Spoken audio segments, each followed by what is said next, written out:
Hi. So there's a lot of questions online that you can find that say, why aren't I being hoovered? Will I get my hoover? You will find advice like, thank your lucky stars. It's a nightmare, not a dream. Don't wish for that. Be grateful that you're not getting hoovered and all that. That's all great advice. But the question remains, and the feelings are real. What do you do with those feelings? Like, why am I wanting to be hoovered? And some of you, you get to a point that you do not want to hear from your narcissist or your person or whatever. And God bless you for getting there, because it's tough. But I just want to talk about the art of the pursuit for a second, okay? Regardless of anything, that's what we want, to be pursued in life. Even if it's to tell them to stop, narcissist or not, we want to be pursued. Even if it's to tell them we don't want them anymore, okay? We just do. I'm not going to even try to pretend.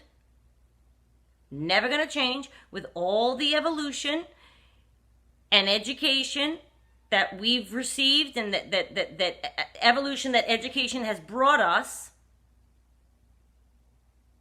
that's just primal.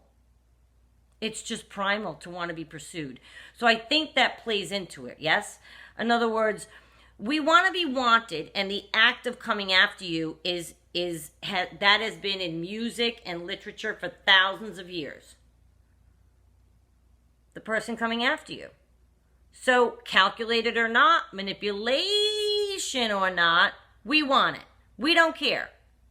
So we deal with that reality, right? And all of our lives, think about it. And I think I wrote an article about this once on my blog, I think. Does he call? Doesn't he call? Will he call? We grew up thinking that. If you meet somebody, is he going to call? If you're going out with somebody, is he going to call?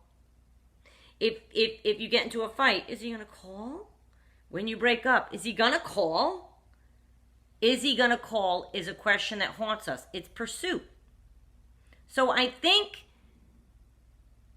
that all plays into your contact with your narcissist, you going no contact with your narcissist, okay? And I think this is why you block. Now, because not even answering a hoover, if you're reading and listening, which is what I just did, I chose not to block this time. I've done that before too. But if you're reading and you're listening, you're getting the chemicals. You're getting the upset. You're getting the cycle. I've done both. And as I always state, everyone is where they are in their own spectrum. We already discussed Gladys Knight in the kitchen. So everyone is where they are. We're all a work in progress, right? So you get where you get when you get there, and not sooner, and that's fine. The part about blocking or not blocking, I'm starting to realize, when you block, there's no chance. Now, it's hard because the curiosity in you says, was he even trying me? Was he even trying me? Now, they can leave you a message, and you'll find it into blocked messages, but that's all. Their number, I don't think, shows up, if I recall. They can't text you. You don't know if they're trying to text you, but they can leave. You can leave a message for somebody that blocks you, if I'm not mistaken. It shows up in blocked or something like that.